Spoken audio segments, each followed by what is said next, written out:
Schadzka почала з інформуванням членів odboru, že toho roku нет фінансійні средства за отримування літньої школи руського язика у Попрадзе, та порадзене, že še toho roku не отрима. Međutim, šitski členi še zloželi, že to ta škola bar značna za šitski djeci, ktorí uča ruski jazik, ta še už teraz počine planovati jej organizovanje za narok. To, co všetko naučíme u teoriji, tam to vyvedzeme u praksi.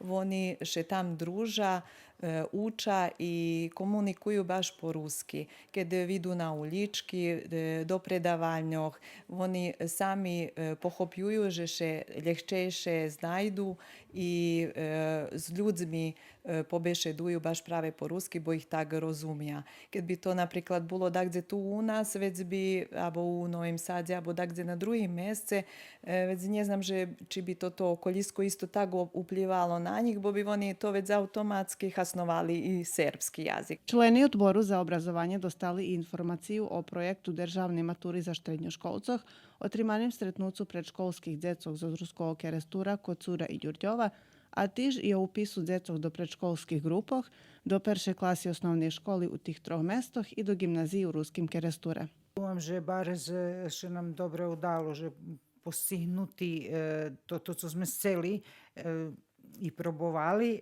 u Kocure, že šo upisali do tej predškolskej grupi, odnosno to mišana grupa, mišana po возрасту, nie po jazyku, znači, že by to bola ruska grupa, čista ruska, bo sme po teraz nemali, već djeci oni nie tak upisovali veľo, može buď teraz še naiste postiglo, dobre, tu djeci od 3 do 6 ročnih, ali su mišane len po возрасту, po rokoh, nie i po jazyku.